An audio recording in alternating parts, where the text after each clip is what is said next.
Hi hello പുതിയ വീഡിയോയിലേക്ക് എല്ലാവർക്കും സ്വാഗതം. അപ്പോൾ ഇന്നത്തെ വീഡിയോയിൽ നമ്മൾ പോളിമർ ക്ലേ യൂസ് ചെയ്തിട്ടൊരു വിഷു സ്പെഷ്യൽ ബോട്ടിൽ ആർട്ടാണ് ചെയ്യാൻ പോകുന്നത്. അപ്പോൾ ഞാൻ ഫസ്റ്റ് ടൈമാണ് പോളിമർ ക്ലേ യൂസ് ചെയ്യുന്നത്.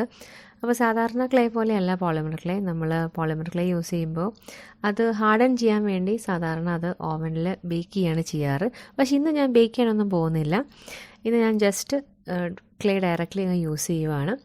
അപ്പോൾ ആദ്യം ഞാൻ ഇതിന് വേണ്ടി എടുത്തിരിക്കുന്നത് പീക്കിരി ഒരു കുഞ്ഞു കുപ്പിയാണ്. അപ്പോൾ ചെറിയ കുപ്പിയിലാണ് നമ്മൾ ബോട്ടിൽ ആർട്ട് ചെയ്യാൻ പോകുന്നത്. അപ്പോൾ വിഷുവൊക്കെ അല്ലേ, നമുക്ക് കൊന്നപ്പൂ വെച്ച് തന്നെ തുടങ്ങാം.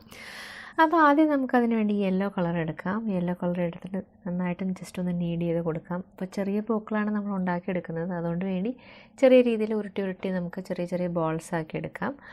അതിനുശേഷം നമുക്ക് ഇത് ഒട്ടിക്കാൻ വേണ്ടി കുപ്പിയിൽ ഒട്ടിക്കാൻ വേണ്ടി ഗ്ലൂ യൂസ് ചെയ്യാം. ശരിക്കും ഗ്ലൂവിൻ്റെ ആവശ്യമൊന്നുമില്ല, ജസ്റ്റ് അത് നന്നായിട്ട് സ്റ്റിക്ക് ചെയ്തിരുന്നോളും. എന്നാൽ ആദ്യമായിട്ട് ഞാൻ യൂസ് ചെയ്തപ്പോൾ ജസ്റ്റ് ഗ്ലൂ യൂസ് ചെയ്തിരുന്നു എന്ന് മാത്രം.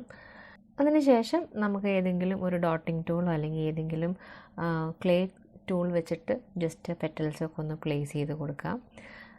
വൺസ് പെറ്റൽസ് പ്ലേസ് ചെയ്തതിന് ശേഷം നമുക്ക് ആ ഡോട്ടിംഗ് ടൂൾ വെച്ച് തന്നെ അതിൻ്റെ പെറ്റൽസൊക്കെ ഒന്ന് ഷേപ്പ് ചെയ്ത് കൊടുക്കാം. കാരണം ഇത് പെട്ടെന്നൊന്നും ഡ്രൈ ആവില്ല. പോളിമർ ക്ലേ നമ്മൾ സാധാരണ എംസിയിൽ യൂസ് ചെയ്യുന്ന പോലെ അല്ലെങ്കിൽ ഫെവിക്രിലിൻ്റെ മോൾഡിറ്റ് യൂസ് ചെയ്യുന്ന പോലെ അല്ലെങ്കിൽ എയർ ഡ്രൈ ക്ലേ യൂസ് ചെയ്യുന്ന പോലെ പെട്ടെന്നൊന്നും ഉണങ്ങേയില്ല. നമുക്കത് എപ്പോൾ വേണമെങ്കിലും നീഡ് ചെയ്ത് അതിൻ്റെ ഷേപ്പ് മാറ്റിയെടുക്കാം. അപ്പോൾ ഇങ്ങനത്തെ ഒരു ഡോട്ടിംഗ് ടൂൾ ഉണ്ടെങ്കിൽ നമുക്ക് പെറ്റൽസ് പ്രോപ്പറായിട്ട് അതിൻ്റെ ഷേപ്പ് വെച്ചിട്ട് ജസ്റ്റ് ഒന്ന് പ്രസ് ചെയ്തൊക്കെ കൊടുക്കാം. നമ്മുടെ സാധാരണ ക്ലേ വെച്ച് നോക്കുമ്പോൾ പോളിമർ ക്ലേ കുറച്ചും കൂടെ ഒരു എളുപ്പമാണെന്ന് തോന്നുന്നു. കാരണം സാധാരണ ക്ലേയിൽ നമുക്ക് വൺസ് അത് ചെയ്ത് കഴിഞ്ഞിട്ട് അത് ഉണങ്ങാൻ വെക്കണം, പിന്നെ അത് പെയിൻറ്റ് ചെയ്യാൻ നിൽക്കണം. ഇതിന് ആ ഒരു പരിപാടിയൊന്നുമില്ല. ഓൾറെഡി നമുക്ക് 10 ഷെയ്ഡിലാണ് ഈ ക്ലേ കിട്ടുന്നത്. അപ്പോൾ നമുക്ക് മിക്സ് ആൻഡ് മാച്ച് ചെയ്ത് പല കളേഴ്സും ഉണ്ടാക്കാം. അതുപോലെ നമുക്ക് പെയിൻറ്റ് ചെയ്യുക എന്നുള്ളൊരു ആ ഒരു പ്രോസസ്സ് ഇല്ല. നമുക്ക് അത്യാവശ്യം നല്ല ബ്രൈറ്റ് കളേഴ്സാണ്. അപ്പോൾ പ്രത്യേകിച്ച് നമുക്ക് പെയിൻറ്റ് ചെയ്തെടുക്കേണ്ട ആവശ്യമൊന്നുമില്ല. അപ്പോൾ അങ്ങനെ പകുതി വഴി നമുക്ക് കുറഞ്ഞു കിട്ടും. അപ്പോൾ എനിക്ക് കുറച്ചും കൂടി ഇഷ്ടമായി. അതുപോലെ നമുക്ക് സ്പീഡിൽ ചെയ്ത് തീർക്കേണ്ട ആവശ്യമില്ല, നമുക്ക് സമയമെടുത്ത് ചെയ്യാം. കാരണം അത് പെട്ടെന്നൊന്നും ഉണങ്ങിപ്പോവില്ല. അപ്പോൾ ഇങ്ങനത്തെ തരത്തിലുള്ള ക്ലേ യൂസ് ചെയ്യാൻ താല്പര്യമുള്ളവർക്ക് ജസ്റ്റ് ഒന്ന് ട്രൈ ചെയ്ത് നോക്കാവുന്നതേ ഉള്ളൂ.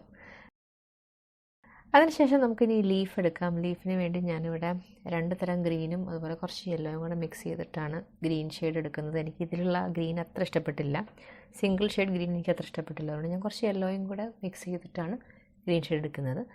നേരത്തെ ചെയ്തപ്പോഴുള്ള സെയിം പ്രൊസീജിയർ തന്നെ നമ്മൾ ഒരു ഡോട്ടിംഗ് ടൂൾ വെച്ചിട്ട് ജസ്റ്റ് ഒന്ന് ഷേപ്പ് ചെയ്ത് കൊടുക്കുന്നു. അതിനുശേഷം പൂവിൻ്റെ നടുക്കിൽ ഉള്ള ഡീറ്റെയിലിങ്ങും കാര്യങ്ങളൊക്കെ ചെയ്ത് നമ്മൾ ഈ ബോട്ടിലിൻ്റെ വർക്ക് ഫിനിഷ് ചെയ്യുകയാണ്. അപ്പോൾ ഈ വീഡിയോ എല്ലാവർക്കും ഇഷ്ടപ്പെട്ടു എന്ന് വിചാരിക്കണു. ഇത് വളരെ ക്യൂട്ടായിട്ടുള്ളൊരു ബോട്ടിലായിട്ടാണ്. നിങ്ങൾക്ക് ഇഷ്ടപ്പെട്ടുണ്ടെങ്കിൽ ജസ്റ്റ് ഒന്ന് ട്രൈ ചെയ്ത് വെക്കാം. ട്രൈ ചെയ്തിട്ടുള്ള നിങ്ങളുടെ അഭിപ്രായങ്ങളും നിങ്ങൾ ട്രൈ ചെയ്തിട്ടുള്ള പിക്ചേഴ്സും എനിക്ക് ഇൻസ്റ്റാഗ്രാമിൽ ഷെയർ ചെയ്യാം. അപ്പോൾ നമുക്ക് നെക്സ്റ്റ് വീഡിയോയിൽ കാണാം. Thank you, by.